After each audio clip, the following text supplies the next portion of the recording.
እሺ بدقامي حزون دحيركم زمصاخم بسم آب وولد ومنفس قدوس أحدو أملاك أمين زخبركم أبزو قبائل زلكم حتنان أحواتنان أبوتاتنا كلكم እግዚአብሔር أملاك ذا ساعة زياء باريخو قديسو سلازهابنا كبر المسجانان وداسين أملكون أملاكنا نግዚአብሔር يكون أملاكنا እግዚአብሔር ببقوانو بقدوس قالو سلازبارخنا شمو زتبارخ استمسجنا يكون بزحلفة ماتيوس وانجيل معرف شدشته بزلو هايلي قال تبقسنا تمهرنا نيرنا لما عن تدمان لقفت وانجيل نسو عم ماتيوس وانجيل زلو حدا رأسي حزنا كل بقسنا مالتيو عم ماتيوس وانجيل معرف عسرت قصري 4 أبزلو قويتانا أملخنا مدحانينا إيسوس كريستوس نتوم حواريات نتوم دك مزامورت كابز نجاروم كابز تزاروم حدا قال مبقس جيرنا كن اللي علينا مالتيو ماتيوس ونجيل معرف عسرت قرئن كلنا نتوم حواريات ناو عالم كم زلقاهم إنا نرئي مالتيو ناو عالم لإخوهم قلتانا أملخنا مدحانينا إيسوس كريستوس كلهم تلو زازازهم تزاز جنيرو كم زيد ومنير ويتا يسوع كريستوس نتوم 12 دق مزامورت تصويعو سلطان يهبوم يبلنا انت عين سلطان يهبوم نيرو سمياوي سلطان يهبوم نيرو انت عين سلطان يهبوم نيرو دق سبات هموان السقا بتأمرات نخفوسو هموان نفس دمان بتمرتي نخفوسو نخدحنو انه لإخوة منيرو يبل تبلكتو سلازي بسقا دوي زحازوم اللو زحامم اللو نعاتهم فوسي يهوم نيرو قويتانا أملخنا مدحينا إيسوس كريستوس لك نعاتهم طرح زي خونه دمان نتهم حواريات دمان زت ازازي عزيزوم نيرو مالتيو زقال زي زنقرنا زلو سلازي لوم نرخصات منافستي زوصوم نزخونه دوين خوصوم نزخونه دوين حمامن دما كحويو سلطان هابو سمنايتم 12 حواريات دمان قداماي ات بيتروس تبهاله سمعون حاو اندرياس يايقوب ود زبديوس حاو يوحنس فيليبوس برتولوميوس توماس اتتقبل قرص ماتيوس يايقوب ود الفيوس تاديوس تبهاله لبديوس سمعون قنائن اتي زتحازو يهودا اسقروتاوين ايو ويتا يسوع كريستوس نزوم حواريات زيوم نزوم 12 لأهم كومزي إلون عززوم نابتن كما باقي زتفقا بيت إسرائيل دا أمبر ناب مدر أحزاب أي تخيدو ناب كتما سامراويان دمان أي تأتو كيركم دمان زقال زي نقروم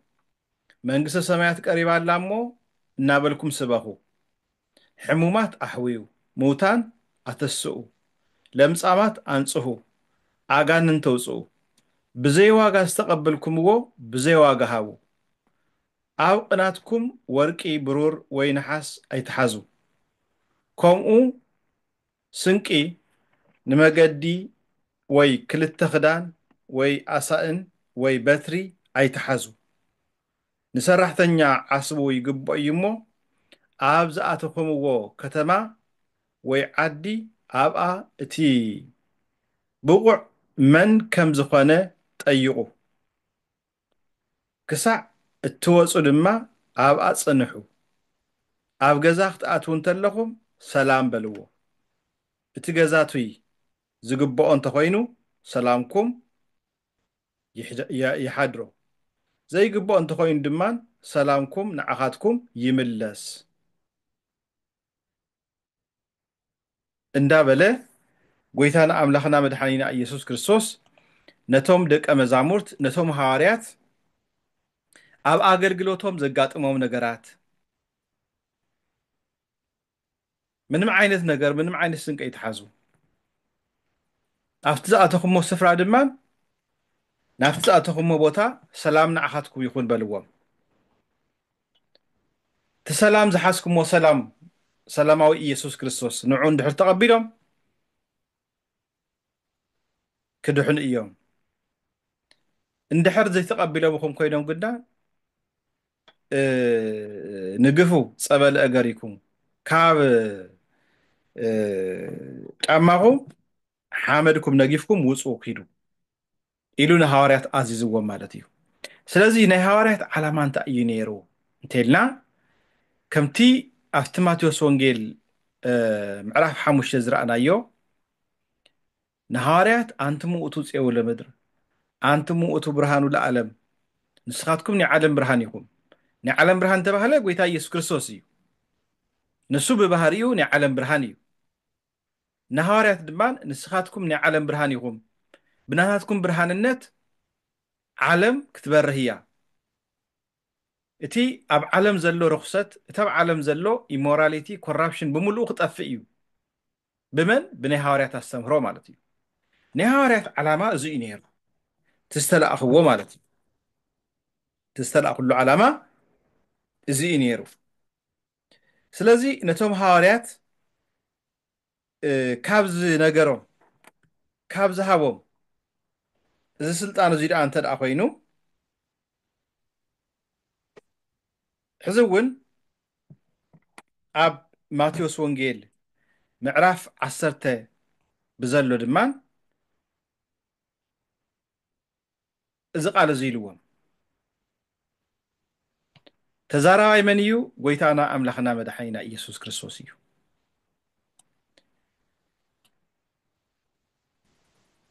ምዕራፍ 10 ቁፅሪ 4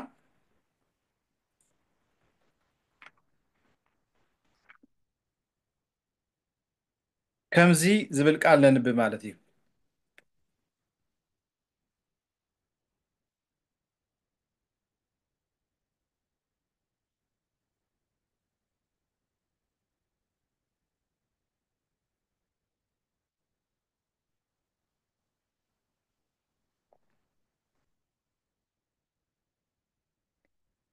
ኦኬ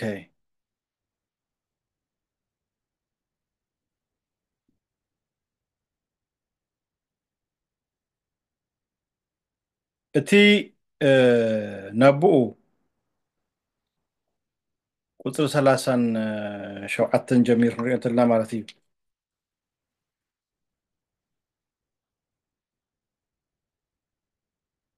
እቲ ነብኡ ወይ ንንኡ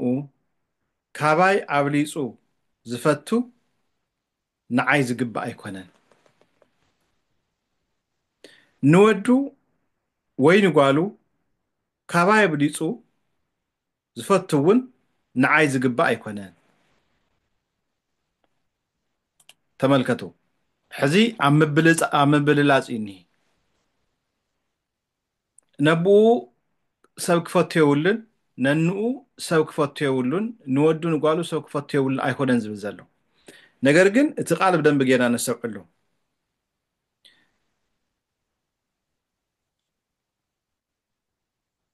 ወዲ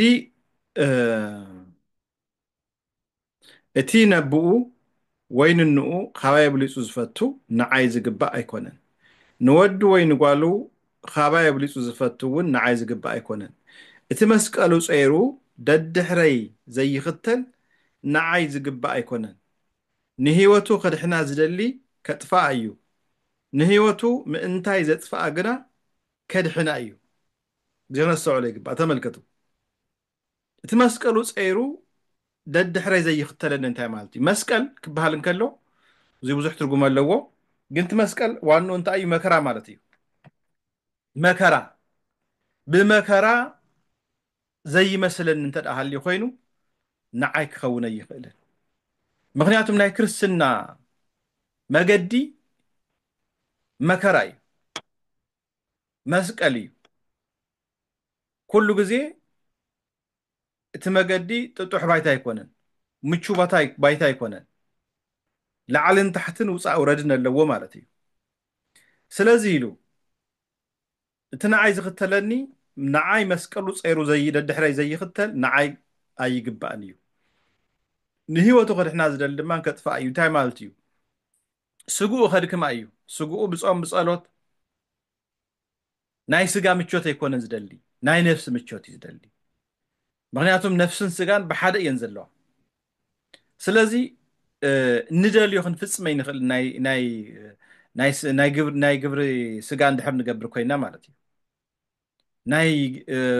سغا فقاد نحب نغبر كوينا ندليو منفساوي ነገር كنسرحين يخل مالتي مغنياتهم سغا تدل كل غزي مچوت يو سغا تدل كل غزي نبلع نستايو سغا تدل كل غزي ناي እግዚአብሔር ተቃራኒ ዝኾነ መገዲ እያ نفس دمان كل غزي تايتبل نصلي نسجد نصوم نግዚአብሔር ጊዜ ነሃብ ስለዚህ ታ ስጋ ምቾት አይተረክብ ዘለኻው ትገብር ተላ ታ ነፍስ ማለት እዩ ስለዚህ እቲ ናይ መንፈሳዊ ስራሕ ክስልጥን ክኽእል ኣለዎ ኣብ ህይወትና ውሽጢ ማለት እዩ ሐዋርያት እዚኦም ገይሮም ብድሕሪ እንታይ ኢልዎም ነታ ነፍሱ ንህይወቱ ምእንታይ ዘጥፋኣ ግና ከድሕና እዩ ምእንታይ ኢሉ ዘጥፋእታ ነፍሱ ማለት እንታይ ማለት እዩ ህይወቱን እግዚኣብሔር ሕሊፉ ዝህብ ማለት እዩ نعاهاتكم زقبل دمان اليوم بزعبا حواراتنا نزارب نيرنا نعاهاتكم زقبل نعاي زقبل نعاي زقبل دما اتزل اخني يقبل سلازي نقويتان يسوس كريستوس كنقبل كلنا نعاب تقبلنا يولنا مالتي بغنياتو اب تلايخو يمسيو اب لأخيو عالم نخدحن يمسيو دحر دمان حوارات كنايمن ملأختي يوم حزم زمزل انه عالم ناي يسوس كريستوس ملأختي مغنياتهم عنتو خيدو ناب عالم يدوا ناب عالم كيدو منغست سمايات دمان وي دمان ناي ونجيل ناي እግዚአብሔር መንግስት ስበኹ ቤተ ክርስቲያን ማለት ኣብ ምድር ዘላ ናይ እግዚአብሔር መንግስቲ ማለት እዩ ኣብ ምድር ያ ዘላ ግን እቲ ተሰብኮ ተስተምሮ ሁሉ ሰማያዊ ነገር እዩ ስለዚህ ልዎም ንዓኻትኩም ዝቅበል ንዓይ ዝቅበል ንዓይ ዝቅበል ድማ ነቲ ዝለኣኸኒ እዩ ዝቅበል ንነቢይ ብስም ነቢይ ዝቅበል ዓስቢ ነቢይ ይረክብ ንጻድቅ بسم صادق زقبلون عسب صادق يركب كابزو مناشتي نحدكوا بسم دك مزموري صواع زحل ماي زستي عاسبو خطو خمزي سئن بحقي ابلكم علخو يبلنا سلازي بزح غزي بزعبا قدوسان كنوقع كلنا بزعبا قدوسان كنمهار كلنا قدوسان كبال تلو مانيو قدوس مالت فلوي مالتيو እግዚአብሔር ቅዱስ እዩ እግዚአብሔር በባህሪው ቅዱስ ስለዝኾነ ነቶም ነሃቱ አገልገልቲ ድማን ቅዱሳን ዝብል ድማን ሽም ህይወም እዩ ናይ እግዚአብሔር ቅዱስና በባህሪው እዩ በባህሪ ማለት ናይ ዓርሱ ማለት እዩ ናይ ቅዱሳን ናይ ሐዋርያት ናይ ነቢያት ቅዱስና ግን ካብ ባዕሎም ኣይኮነን ካብ እግዚአብሔር እዩ አውዚ ክነሰውሎ ይግባእ ብዛዕባ ቅዱሳን ክንዛረብ ከለና ቅዱሳን አማልክት እዮም ይኮነን ንብላ ዘለና ቅዱሳን ናይ እግዚአብሔር መገልገልቲ እዮም ቅዱሳን ናይ እግዚአብሔር ተላእኽቲ እዮም እግዚአብሔር ብጸጋ ላይቭ ነው ነዞም ቅዱሳን እዚኣቶም ዝሃቦም ጸጋ ኣሎ ማለት እዩ ዝሃቦም ስልጣን ኣሎ سلطان نسو عنتو خم ونمرنا إنه ناب عالم كيدو أب عالم دمان دوان سجان بتمرتي بتأمرات دوان نفس دمان بتمرتي اختفوس يقوم يلو لي أخوان مالتي سلازي نزيو وذا توقف صادق بس ما صادق أسبب صادق ينس إنه بناي صادق صادق بصادق سم زقبل عاسب صادق دمان يركب زبلنا أملاخنا مدحينا يسوع كريستوس سلازي زقالو زي كنرئيون كلنا بزوح جزيه بزوحات وجنات أرثوذكسيين كو ቅዱሳን እዮም ዘምልኹ ንቅዱሳን እዮም ዝሰግዱ ይብልና ማለት እዩ ነገር ግን ንቅዱሳን ስልጣን ዝሃቦም መን እዩ ጎይታና ኣምላኽና መድሓኒና ኢየሱስ ክርስቶስ ዘለኣኾም መን እዩ ጎይታና ኣምላኽና መድሓኒና ኢየሱስ ክርስቶስ ስለዚ እንዲያውም ኣብዚ ወንጌል እዚ እውን ኩሉ ሓዲግና ስዒናካ ኣለና እዮም ኢሎሞ ንቅዱስ ጴጥሮስ ናሆ ንህና ሃደግነ ኩሎ ወተልወናከ እንሆ ኩሉ ነገር ገዲፍና ተኸቲልናካ ንብረትና ዘሎ ሃፍትና ዘሎ ጥሪትና ዘሎ ኩሉ ሓዲግና ኢና ተኸቲልናካ እንታይ እዩ ዓስብና እንታይ ኢና ክንረክብ ዝብል ሕቶ ሓይቶሞ ነይሮም እዮም ጎይታና ኣምላኽና መድሓኒና ኢየሱስ ክርስቶስ ግን እንታይ ኢልዎም እንሆ ጴጥሮስ ይሓታታይ ንሕና ኩሉ ሓዲግና ስዒናካ ኣለና እንታይ ኮን ኢና ክንረክብ በሎ ጎይታ ኢየሱስ ክርስቶስ ድማ ንስኻትኩም ዝሰዓብኩምኒ ብሓዱሽ ልደት በታ ወዲ ሰብ ኣብ ዙፋን ዝኽብሩ ዝቕመጠላ ግዜ ንስኻትኩም ን12 ነገደ እስራኤል ከም እትፈርዱ ብሓቂ ብለኩም ኣለኹ እንታይ ማለት እዩ ኣብቲ ፍርዲ ክቕመጥ ተሎ እግዚኣብሔር ኣምላኽ 12 ሃዋርያት ዘምሃርዎ ወንጌል እኒሄ እቲ ዘምሃርዎ ወንጌል ንሱ እዩ ዝፈርድ ማለት እዩ እቲ ወንጌል ንሱ እዩ ናብ ፍርዲ ዘቕርበና ማለት እዩ ትኽንሰርሖ ዝግባኣና ሰሪሕና ዲና እዩ ስለዚ ንቅዱሳን እዙይ ዝኣክል ስልጣን ይህብዎ ዓንተዎ ንንኡ ካባይን ላዕሊ ዝፈቱ ነብኡ ካባይን ላዕሊ ዝፈቱ ንውላዱ ካባይን ላዕሊ ዝፈቱ ንዓይ ክበቃዕ ይኽእልን ዝብል ዝነበረ ሕዚ እውን ኣብዚ ቃል እዙይ እንታይ ኢሉና ስለ ስመ ኢሉ ኣባይቲ ኮነ ወይ ኣሕዋት ወይ ኣሓት ወይ ኣቦ ወይ ኣደ ወይ ሰበይቲ ወይ ውሉድ ወይ ገርሁ ዝሓደገ ሚእቲ ከዓበት ክረክብ እዩ ናይ ዘለኣለም ሂወት እውን ክወርስ እዩ እዚ ጸጋ እዙይ ንቅዱሳን ይህብዎም ማለት እዩ ስለዚ ጻድቅ ብጻድቅ ስም ዝቕበል ዓስቢ ጻድቅ ኣለዎ ማቴዎስ ወንጌል ምዕራፍ 10 ክንንብብ እንተለና ብዙሕ ግዜ እዙይ ደኣ ከመይ ካበይ ዝመፀ እዩ መን ዝፅሓፎ እዩ እዙይ ኣይተደምሰን ዝቃል እዙ የሎ እዩ እንደውም ካሊእ ስትረፍ ኢሉ ካሊእ ምፅዋት ይትረፍ ካሊእ መብላዕ ምስታይ ይትረፍ ታዝነኣሰት እኳ ዝሕልቲ ማይ ብሽም ነቢይ ብሽም ቅዱስ ዝህብ እንተደኣ ሃልዩ ኮይኑ ዓስቦ ይተርፎን እዩ ዓስቡ ክረክብ እዩ ነዚ ንዓኻትኩም ዝቕበል ንመን እዩ ዝቕበል ነቲ ዝለኣኸኒ እዩ ዝቕበል ንነቢይ ብስም ነቢይ ዝቕበል ድማ ዓስቢ ነቢይ እዩ ዝረክብ ንጻድቕ ብስም ጻድቕ እውን ዝቕበል ዓስቢ ጻድቕ እዩ ዝረክብ ካብቶም ንኣሽቱ ዝበሃሉ ንሓደ እኳ ብስም ወዲ መዝሙር ጣሳ ዝውሕል ማይ ጥራሕ ዘስቲ ዓስቡ ከቶ ኣይስእንን እዩ ስለዚ እቲ ወንጌል ክነንብቦን ከለና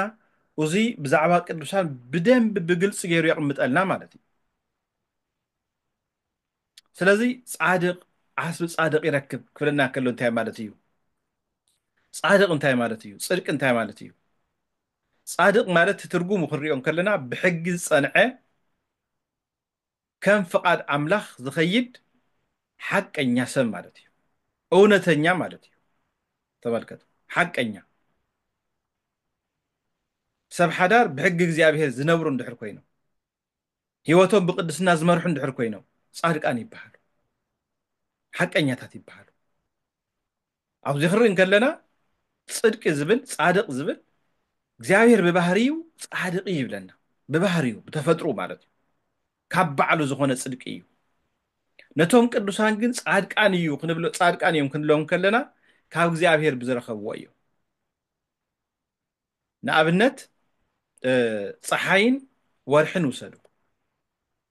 ፀሓይ تي حيلا تبرهانا كاب على ورحجن تي نامانا تبرهو برهان كاب صحاي بزتقبلتو أبزور بنا قبرت أنحمو دحار دمان ليتي تتقبر ريفلكت تقبر مالتي قدوسانون كوب مالتي كاب እግዚአብሔር بيستقبل وصقا كاب እግዚአብሔር بيستقبل وصدقي كاب እግዚአብሔር بيستقبل وقدسنا نعنا قدسنا مالتي ስለዚህ መጽሐፍ ዕዝራ ምዕራፍ 9 ቁጥር 15 ከምኡውን ካልኣይ ጢሞቴዎስ ምዕራፍ 4 ቁጥር 8 እግዚአብሔር ብባህሪው ጻድቅ ከም ዝኾነ ይነግረና ማለት እዩ ኣብዚ ቤዚክ ዝኾነ ትምህርቲ ስለ ዝኾነ ብደንብ ክነስዕሎ ይግባአና ብዙሓት ናይ ቤተክርስትያን ኣገልገልቲ ዝነበራ ኣብ ቤተክርስትያን ብዙሕ ዓመት ዝጸንሑ ናብ ካሊእ እምነት ክኸዱ ከለዉ ኣይርድእዎን ትዝነበርዎ ስፍራ ማለት እዩ ግን ንሕና ኦርቶዶክሳውያንና ክንብል ተለና ብደንቢ እምነትና ክንፈልጥ ይግባአና ብዛዕባ ምስጢረ ስላሴ ብዛዕባ ምስጢረ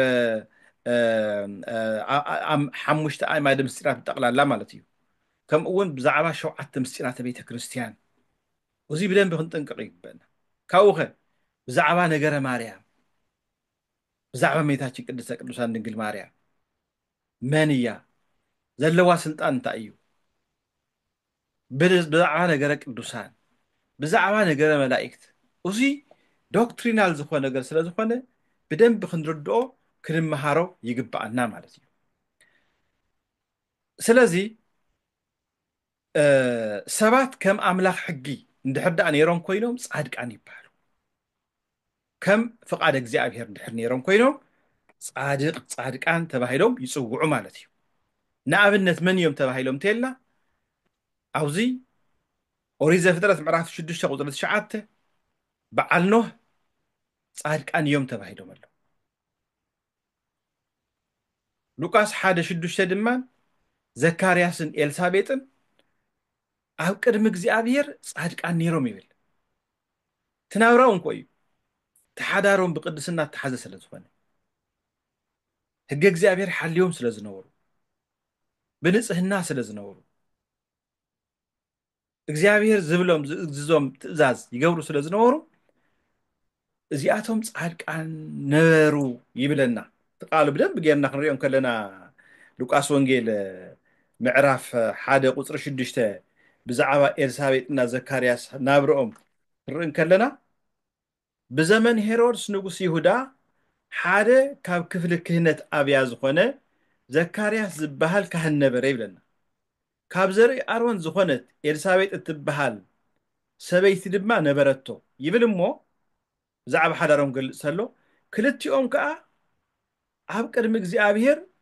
ብኩሉ ትእዛዝ እግዚኣብሔር ሕግጋቱን ብዘይነቐፋ ዝመላለሱ ጻድቃን ነበሩ ተመልከቱ ሰብ ሓዳር እኮ እዮም ሰብ ሓዳር እዮም ግን እቲ ናብርኦም ብቅድስና ስለ ዝመርሕዎ ጻድቃን ተባሂሎም ማለት እዩ ብሕጊ እግዚኣብሔር ስለ ዝኸዱ ብዛዕባ ጽድቂ ድማ ክንዛረበን ከለና ኣብዚ ብጀካ ክርስቶስ ፍጹም ጻድቅ የለን ፍጹም ዝኾነ ማለት እዩ ናይ ቅዱሳን ጽድቂ ፍጹም ኣይኮነን ብምውድዳር ተሓደ ካብቲ ሓደ ብምውድዳር ናይ ክርስቶስ ጽድቂ ግን ፍጹም ዝኾነ ናይ ዓርሱ ዝኾነ ጽድቂ እዩ ዘለዎ ክነስውዕ ኣለና ሮሜ ምዕራፍ 3 ቁጥሪ 11 ከምኡ እውን ቀዳማይ ጴጥሮስ ምዕራፍ 3 ቁጥሪ 18 ንሱ ፍጹም ዝኾነ ጻድቅ ከም ዝነበረ ይነግረና ማለት እዩ ስለዚ ቅዱሳን ክነኽብር እንተለና ጻድቃን ክነኽብር እንከለና እቲ መዘከርትኦም ካብኣቶም እንታይ ንረክብ ኣለና ማለት እዩ በረኸት ንረክብ ንባረኽ ኣለና ማለት እዩ እተብኣቶም ዝሓደረ ጸጋ ንዓና እውን ይበፅሐና ኣሎ ማለት እዩ ነዚ እዩ መጽሓፈ ምሳሌ ምዕራፍ 10 ቁጥሪ 7 መዘከርታ ጻድቅ ንበረኸት እዩ ዝብለና ንባረኽ ኣለና ማለት እዩ ስለዚ ብዛዕባ ጻድቃን ክነግረና እንከሎ ቅዱስ ዳዊት ድማ ጻድቅ እሰ ከመ በቀልቲ ይፈሪ ወይ በዝህ ከመ ዘግባ ዘሊባኖስ ትኩላን እሙንቱ ውስተ ቤተ እግዚአብሔር እንሆ ጻድቅ ከም ስየ ይልምልም ከም ጽሕዲ ሊባኖስ ድማ ይዓቢ እቶም ኣብ ቤተ እግዚኣብሔር ተተኽሉ ኣብ ኣፀድ ኣምላኽና ይለምዑ ይለና ተመልከቱ ኣብዚ ስየ ፍረ ክህብ እንተሎ ብጣዕሚ ብዙሕ ዝኾነ ፍረ እዩ ዝህብ ጥቕጥቕ ዝበለ ፍረ እዩ ዝህብ ብጣዕሚ ብዙሕ ዝኾነ ቅዱሳን ድማ በቲ እግዚኣብሔር ዝሃቦም ፀጋ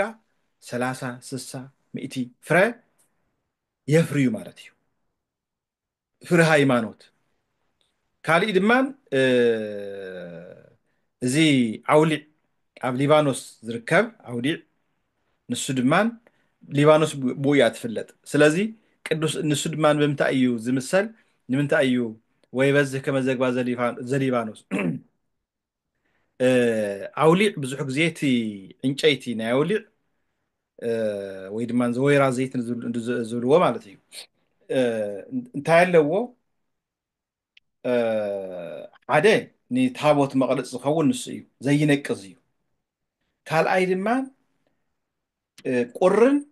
ሓረሩን ዝፃወር እዩ ቅዱሳን ንምንታይ እዮም በዚ ተመሲሎም እንተኢልና ቅዱሳን ኩሉ ግዜ ኣብ ዓለም ክነብሩ ከለው መከራ ክመፆም ከሎ ስቃይ ክመፆም እንተሎ ነዚ ኩሉ ተፃዊሮም ዝኸዱ እዮም ከምኡ ድማ ፍሬ ሃይማኖት ዘፍርዩ ቅዱሳን ስለ ዝኾኑ ስለዚ ነቶም ቅዱሳን እዚ ስልጣን እዚ ሂብዎም እንዲያውም አንተዎም ማቴዎስ ወንጌል ምዕራፍ 10 ከም ዘንበብናዮ እንታይ እዩ ዝብል ዝነበረ ክልእኾም እንተሎ ናብ ዓለም ኪዶ ዝተምህሩ ኢልዎም ተኣምራት ግበሩ ተኣምራት ናይ ምስራሕ ስልጣን ድውያን ናይ ምፍዋስ ስልጣን ሂብዎም ስለዚ ንቅዱሳን ድማ ነብዚ እንታይ ይብሎም ኣሎ ዮሃንስ ወንጌል ምዕራፍ 14 ቁጥሪ 12 እቲ በኣይ ዝኣምን ነዚ ኣነ ዝገብሮ ዘለኹ ግብርታት ይገብር ኢሉ ካብኡ ዝዓቢ እውን ከም ዝገብር ብሓቂ ኣብለኩም ኣለኹ ተመልከቱ ቅዱሳን ሙታን ይልዕሉ እዮም ድሙፃን የንፅሁ እዮም ካብ እግዚኣብሔር ብዝተቐበልዎ ማለት እዩ እዚ ስልጣን ስለ ዝሃቦም እዩ መን እዩ ወሃባይ ጎይታና ኣምላኽና መድሓኒና ኢየሱስ ክርስቶስ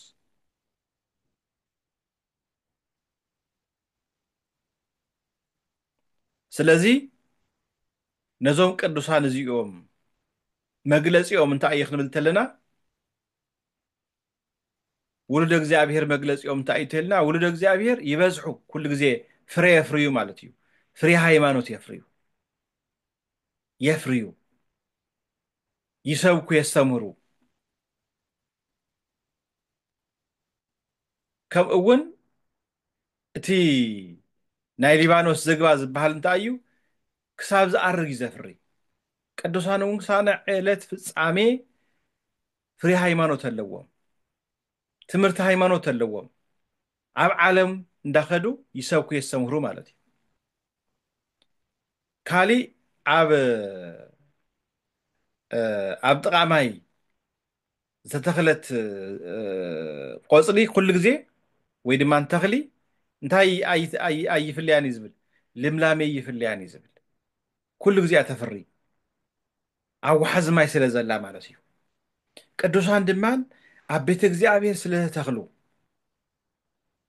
ናይ እግዚኣብሔር ቃል ኩሉ ግዜ ስለ ዝሰምዑ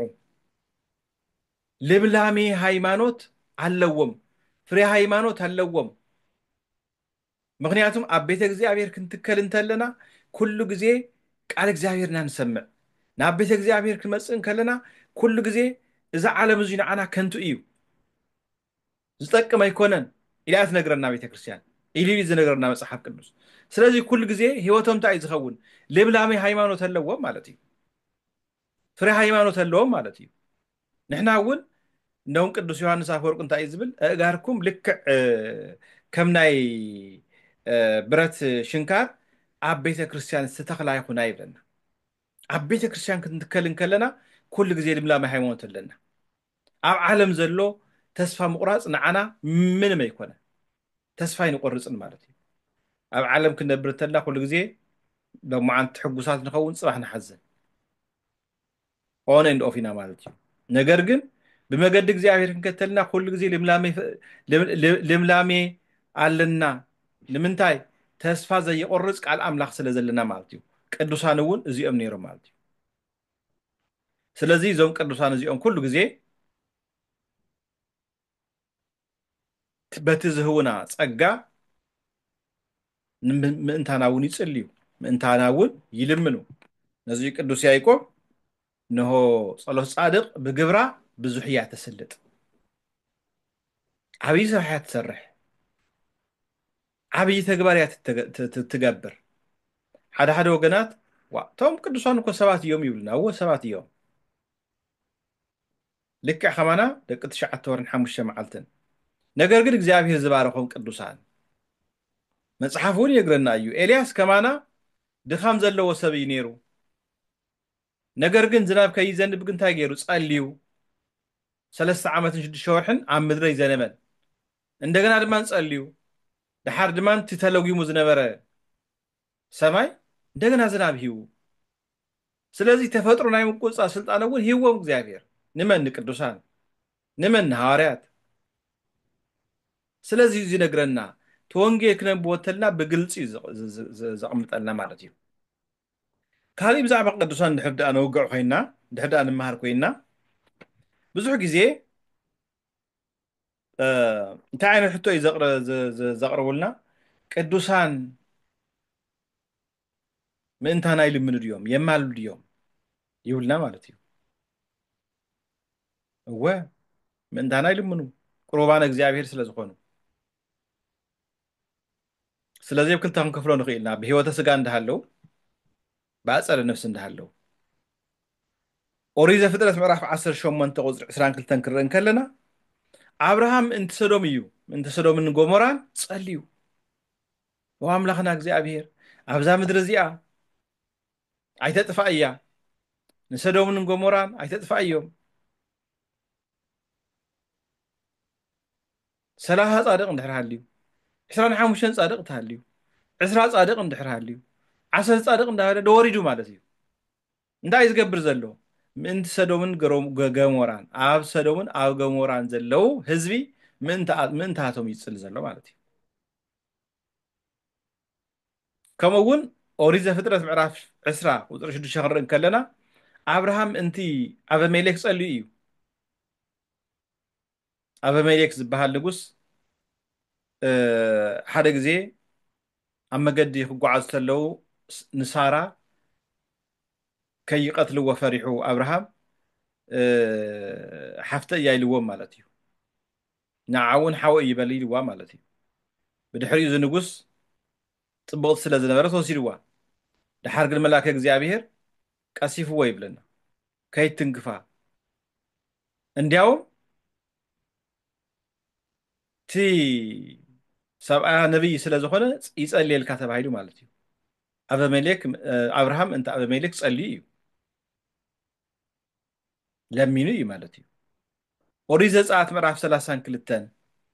ቁጽሪ 9 ከምኡውን ቁጽሪ 30 ክንርኢ ከለና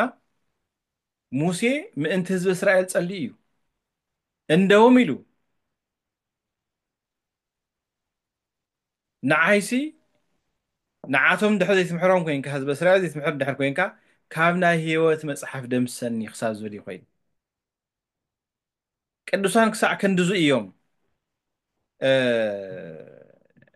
ኒ ምእንቲ ህዝቦም ዝጭነቁ ማለት እዩ ከምኡውን ኦሪት ዘኍልቍ ምዕራፍ 12 ቁጽሪ 9 ሙሴ ብጣዕሚ ትሑት ዝኾነ ኣብ ምድሪ ዘሎ ምስ ሓመይዎ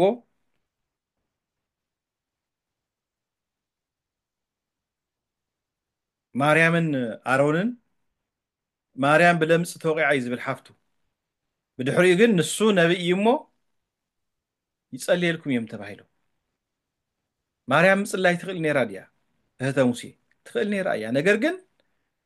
ነቶም ቅርባን እግዚአብሔር ዝኾኑ እግዚአብሔር ኩሉ ግዜ ናሃቶም ድምፂ ይሰምዕ ማለት እዩ ካልእ እንዳሕፀርናዮ ስለ ንኸይድ እቲ ዓንቶ ዝረኣናዮ ብሂወተ ስጋ እንዳሃለው ከም ዘማልሉ ከም ዝጽልዩ ርኢና ማለት እዩ ብዙሓት ወገን ድማን ኣብኡ እዮም ዘይኣምኑ ኦኬ ክሳዕ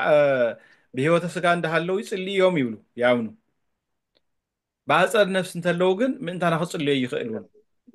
ኢሉ ኢሎም ተሰሓተ ኣረኣያ ግንዛቤ ይወስዱ ማለት እዩ ቀዳማይ ነገሥት ምዕራፍ 13 ቁፅሪ 23 ክርኢ እንተለና ዓጽሚ ኤልሳዕ ሙት ተትስያ እያ ኤልሳዕ ምስ ሞተ ማለት እዩ ተዓጽሙ ስለዚ ብኣጸደ ነፍስ እንዳሃለው ቅዱሳን ከም ዘድሕኑ ንርኢ ማለት እዩ ካሊእ መጽሓፍ ሄኖክ እንድሕሪና ኮይና መጽሓፍ ሄኖክ ምዕራፍ 9 ቁፅሪ 21 ከም እውን ምዕራፍ 12 ቁፅሪ 33 ነገሩ እዚ መጽሓፍ እዚ እኳ መብዛሕትኦም ናይ ፕሮቴስታንት ግሩፕ ዝቕበልዎ እንተዘይኮነ ኣብ መጽሓፍ ሄኖክ ግን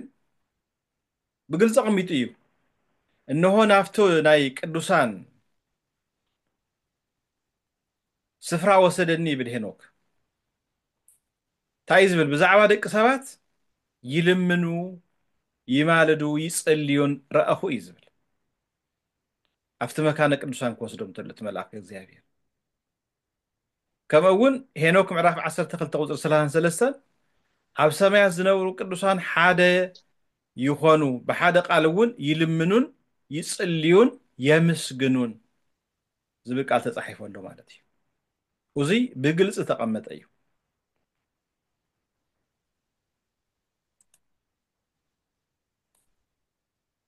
ኣብዚ ሓንቲ መጽሓፍ ቅዱስ ዘቐምጣ ታሪክ ኣላ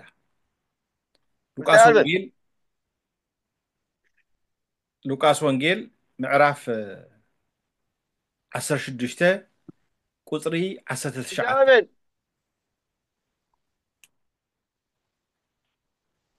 እዚ ታሪክ እዚ እንታይ እዩ ዝነግረና ብዛዕባ ክልተ ሰባት እዮም ብዛዕባ ኣልኣዛርን ብዛዕባ ነዌን ኣብዚ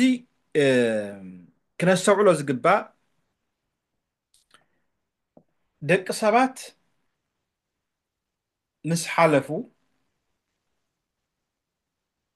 ሰብ ክበሃል ተሎ ክልተ ነገር ኣብ ውሽጥና ዘሎ ነፍስን ስጋን ኣብዚኣ በደንብ ኣስተውዕሉ እታ ስጋ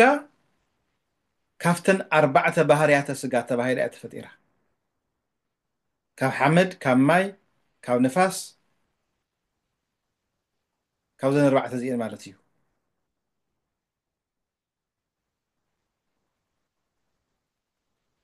እታ ነፍሲ ድማ 3 ባህርያተ ነፍሲ ኣለዋ ማለት እዩ እንታይ ባህርያት ኣለዋ እታ ነፍሲ ብባህርያ ነባቢት ለባዊት ህያዊት ነባቢት ማለት ትዛረብ ማለት እዩ ለባዊት ማለት ተሓስብ ማለት እዩ ህያዊት ማለት ድማ ዘለዓለማዊት ማለት እዩ ስለዚ ክልተ ነገር ኒህና ማለት እዩ ነዚ ሰብ ዝበሃል 7 ነገር ዘሎ 4 ባህርያተ ስጋ 3 ባህርያተ ነፍሲ ኦኬ ሰብ ሞይቱ ክበሃል ተሎ ዓሪፉ ክበሃል ተሎ ስጋ ስጋ እዩ ኣብ ምድሪ ይተርፈሉ 4 ባህርያተ ስጋ ይተርፈሉ ማለት እዩ እታ ነፍሲ ግን ኣምላኻ ትኸደላ ማለት እዩ ናይ ነፍሲ ካራክተር እንታይ ኢልና ኣለና ለባዊት ነባቢት ህያዊት ስለዚ ኣብ ምድሪ ይጽልዩ ከም ዝነበሩ ሰማይ እውን ይጽልዩ እዮም ኣብ ምድሪ ይሓስቡ ከም ዝነበሩ ኣብ ሰማይ እውን ይሓስቡ እዮም እታ ነፍሲ ድማ ዘለዓለማዊት እያ እዚ ዘረጋግጸልና ሉቃስ ወንጌል ምዕራፍ 16 እዩ እዚ ሓቢርና ነንበቦ ክልተ ሰባት ነይሮም ይብል ኣልኣዛርን ነዌን ክልቲኦም ሓሊፎም ካብዚ ዓለም እዚ መድሓኒና ኢየሱስ ክርስቶስ ምሳሌያዊ ኣዘራርባ እዩ ተዛሪቡና ነጊሩና መጽሓፍ ቅዱስ ክትርኮም ተሎ ቃል ብቃል ዝትርጎም ኣሎ ወርድ ባይ ወርድ ንብሎ ማለት እዩ ከምኡ ድማ ምሳልያዊ ኣተረጓጉማ እዚ ኣሊጎሪካል ማለት እዩ ኢንተርፕሪቴሽን ኣሎ ከምኡ ድማ ብ ብኣብነት ገይሩ ብምሳሌ ገይሩ ዝነግረና ድማ ኣሎ ንኣብነት ኣብ ሓደ ዓዲ ሓደ ሓለቓ ወይ ድማ ሓደ መራሒ ሃገር ነይሩ ክብል ተሎ እዚ ስፔሲፊክ ዝኾነ ክሳይ ይቐመጠን ዘሎ ኣብዚ ግን ዝኾነ ታሪክ ይቕሚጡ እኒሄ ዝኾነ ታሪክ እንኮላይ ሽሞም ገሊፁ ማለት እዩ ስለዚ እንታይ ይነግረና ኣሎ ስለዚ ሓደ ሊትራል ሚኒንግ ኢለኩም ኣለኹ ካልኣይ ኣሊጎሪካል ካልኣይ ድማ ሳልሳይ ድማ እዚ ምሳልያዊ ኣዘራርባ ወይ ድማ ኣተረጓጉማ ኣሎ ብምሳሌ እንዳገበረ ብዛዕባ ዘርኢ ነግሮም ነይሩ ብዙሕ ነገር ኣብ ምዕራፍ 16 ዘሎ ግን ኢየሱስ መሊሱ ንደቀ መዛሙርቱ ከምዚ ኢልዎም ይብል እሞ ናብ ቁፅሪ 19 ታሪኾም ተቐመጠ ሰባት ክንርኢ እንተለና ቀይሕ ክዳንን ጻዕዳ ሃርን ዝኽደን ኩሉ መዓልቲ እውን እናጋየፀ ዝሕጎስ ሃብታም ሰብኣይ ነበረ ኩሉ ሰብነቱ ብቁስሊ ዝተወረረ ኣብ ኣፍ ደገ እቲ ሃብታም ተደርቢ ድማ ዝነብር ኣልኣዛር ዝስሙ ሓደ ድኻ ሰብኣይ እውን ነበረ ብግልፂ የቕሚጥዎም ንክልቲኦም ካብቲ መኣዲ እቲ ሃብታማት ዝወድቕ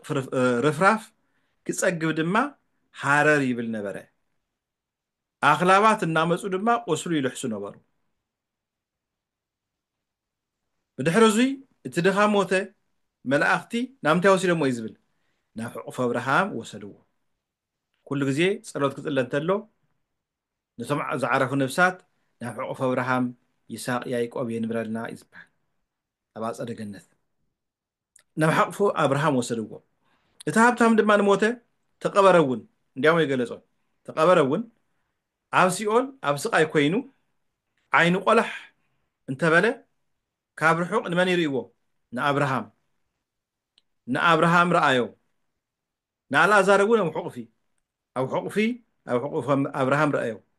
ፀዊዑ ከዓ ከምዚ በሎ ኦ ኣቦይ ኣብርሃም በዚ ነበልባል እዙይ እሳቕ ኣለኹ እሞ ራሕራሓለይ ጫፈ ፃብዕቱ ኣጥሚዑ ማይ ኣጥሚዑ መልሓሰይ ከርሕሰለይ ንኣልኣዛር ስለለለይ በሎ ኣብርሃም ድማ ንወደይ ንስኻስ ብሂወት እንተለኻ ኣብ ምቾት ከም ዝነበርካ ኣልኣዛር ግና ኣብ ስቃይ ከም ዝነበረ ዘክር ሕዚ ንሱ ኣብዚ ይሕጎስ ኣሎ ንስኻ ድማ ትሳቕ ኣለኻ ምስ ኩሉ ድማ ካብዚ ናባኻትኩም ከይሓልፉ ኣብኡ ዘለዉ እውን ናባና ከይሳገሩ ኣብ መንጎናን ኣብ መንጎኹምን እንታይ ኣሎ ዓብይ ፀድፊ ኣሎ ተመልከቱ ዓብይ ፀድፊ ኣሎ ንሱ ድማ ኦ ኣቦይ እምበኣርከስ 5 ኣሕዋት ኣለውን እሞ ንሳቶም እውን ናብ ስፍራ እዙይ ናብ ስቃ እዙይ ከይመፁ ከጥንቅቕ ንኣልኣዛር ናብ እንዳቦይ ክትሰደዶ ምነካ ኣለኹ በሎ ኣብርሃም ድማ ሕጊ ሙሴን ነቢያትን ኣለውዎ ንዓኣቶም ይስምዑ በሎ ንሱ ከዓ ኣይፋሉን ኣቦይ ኣብርሃም ካብ ሙታን ተሲኦም ሓደ ናብኣቶም እንድሕር ከይዱስ እንድሕር ነጊርዎም ክሰምዑ እዮም በሎም ንሙሴን ነቢያትን ዘይሰምዑን እንተኮይኖም ካብ ሙታን ሓደ እኳ ተሲኡ እውን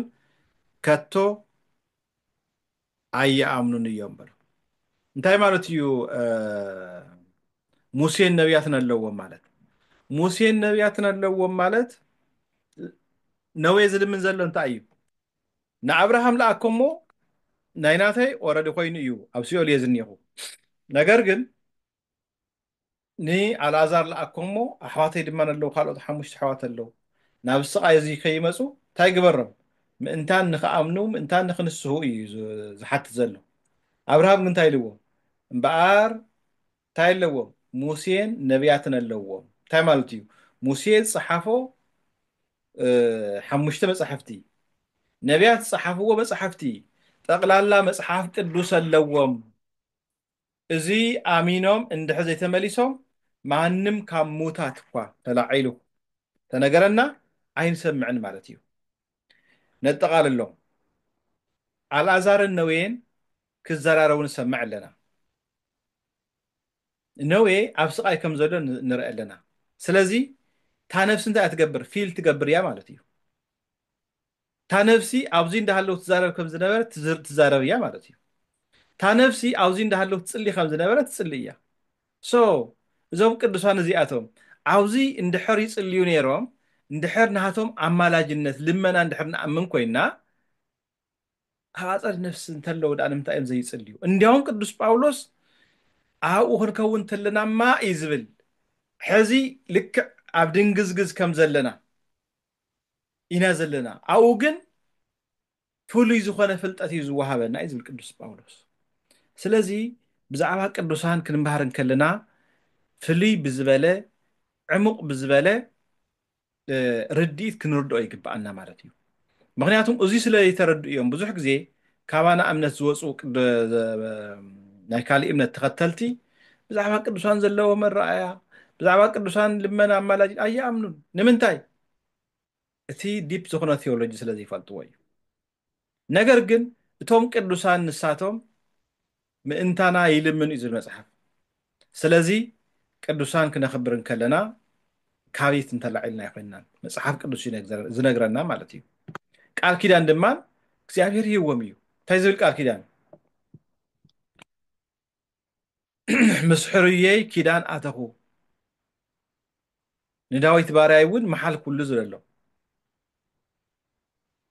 ኪዳነ ተካየድኩ ምስለ ህሩያን እየ መዝሙረ ዳዊት መዝሙር 88 ቁፅሪ 3 መዝሙር 110 ቁፅሪ 3 ሕዚ እውን መዝሙረ ዳዊት 115 ቁፅሪ 16 ናይ ቅዱሳን ሞት ኣብ ቅድሚ ኣምላኽ ዝኸበረ እዩ እንዳበለ ቅዱስ ዳዊት ብሰፊሑ ይነግረና ማለት እዩ ስለዚ ነዚኣቶም ነዞም ቅዱሳን ነዞም ሃዋርያት እንታይ ይግብኦም ንብል ናይ ፀጋ ስግደት ድማ ይግብኦም ንእግዚኣብሔር ንኣምልኾ ስግደት ኣምላኽ ስለ ዝኾነ ኣምፃኢ ዓለማት ፈጣሪ ዓለማት ስለ ዝኾነ ንቅዱሳን ድማ ናይ ፀጋ እግዚኣብሔር ብዝሃቦም ፀጋ እግዚኣብሔር ብዝሃቦም ፀጋ ኦሪት ዘፍጥረት ምዕራፍ 27 29 ኦሪት ዘፍጥረት 33 እዚ ኩሉ ጠቕሲ ክትሪእዎ ትኽእሉ ኢኹም መፅሓፈ ዳንኤል ምዕራፍ 2 ቁፅሪ 46 ኣብ ሓድሽ ኪዳን ድማ ግብሪ ሃዋርያት ምዕራፍ 10 ቁፅሪ 25 ንቅዱስ ጴጥሮስ ቆርኔሌዎስ ከም ዝሰገድሉ ንርኢ ኮነ ድማ ጴጥሮስ ክኣቱ ከሎ ቆርኔሌዎስ ተቐበሎ ኣብ ኣጋሩ ተደፊኡ ድማ ዝሰገደሉ ግን ቅዱሳን ኩሉ ግዜ እንታይ እዮም ዝብሉ ኣይግበአናን እዮም ዝብሉ ጴጥሮስ ግና ኣነ ድማ ከማኻ ሰብ እየ ተስእ ኢሉ ኣተስኦ ይብለና ክብሪ ንእግዚኣብሔር ስለ ዝብሉ ማለት እዩ ግን ስግደት ወይ ድማ ክብሪ የብለውን ማለት ኣይኮነን ኣብ ዓድና ንሕና እኳ ዓብይ ሰብ ክመፅእ ከሎ ኮፍ ኢልና ኣይንቕበሎን እንታይ ኢና ንገብር ብድግ ኢልና ንትስእ ክብሪ እዩ ንቅዱሳን እውን ክብሪ ኢና ንህቦም ዘለና ማለት እዩ ስለዚ ኣብ ማቴዎስ ወንጌል ምዕራፍ 10 ዝረኣናዮ እንሆ ብዛዕባ ቅዱሳን ድመና ኣማላጅነት ዝምልከት እዩ ተማሃርና ኢሎም መዓንቲ ስለዚ ኩሉ ግዜ እንሆ ብዛዕባ ቅዱሳን ክንዛረብ ክንመሃር እንከለና ወይ ድማ መፅሓፍ ቅዱስ ክነግረና እንከሎ ቅዱሳን እግዚአብሔር ብዝሃቦም ፀጋ እንሆ ኩሉ ግዜ ንዓና ይልምኑ የማልዱ እግዚአብሔር ድማ እንሆ ፀጋ ሂብዎም እዩ እንታይ ናይ ምግባር ፀጋ ናይ ምምሃር ፀጋ ናይ ምፍዋስ ፀጋ ናይ ምድሓን ፀጋ ኣዚዝዎም እዩ ኣብ ማቴዎስ ወንጌል ምዕራፍ 10 ከም ዝረኣናዮ ስለዚ ኩሉ ግዜ ንዓቶም ድማ ክንዝክሮም ይግባእ ነቶም ሃዋርያት ነቶም መምህራንና ነቶም ቅዱሳን ነቶም ጻድቃን ስለዚ ዕብራውያን ምዕራፍ 13 ቁፅሪ 7 ነቶም ቃል ኣምላኽ ዝነገርኩም መራሕትኩም ዘክርዎም መወዳእታ ንብረቶም እናተቃወመትኩም ኣሰር እምነቶም ድማ ሰዓቡ ንዓቶም ሰዓብዎም ንመን ንቅዱሳን ነቢያት ንቅዱሳን ሃዋርያት እንተሰኣቱ ቅዱሳን ንኣቡነ ኣረጋዊ ንኣቡነ ተክለ ሃይማኖት ጠቅላላ ቅዱሳን ዝበሃሉ ንሕና ንኣምኖም ኣሰር ፍነቶም ድማ ምስዓብ የድሊ ንምንታይ ምንታይ ምክንያቱም እግዚኣብሔር ስለ ዘኽበሮም እግዚኣብሔር ፀጋ ስለ ዘብዝሓሎም ንሕና ድማ ንዓቶም ክንክተል ተለና ናብ ዝኣተውዎ ቦታ ንኣቱ ናብ ዝኸድዎ መንግስቲ ሰማያት ንኸይድ ማለት እዩ ኣምላኽና እግዚኣብሔር ንሃዋርያት ዝሃቦም ፀጋ ንሃዋርያት ዝሃቦም ክብርን በረከትን ምስ ኩላትና ይኹን ዘምሃረና ዝመኸረና ናይ ቦታትና ኣምላኽ እግዚኣብሔር ሽሙ ዝተባረኸ ይኹን ወስብሐት ለእግዚአብሔር ወለወላዲቱ ድንግል ወለመስቀሉ ክቡር ይጽንሕ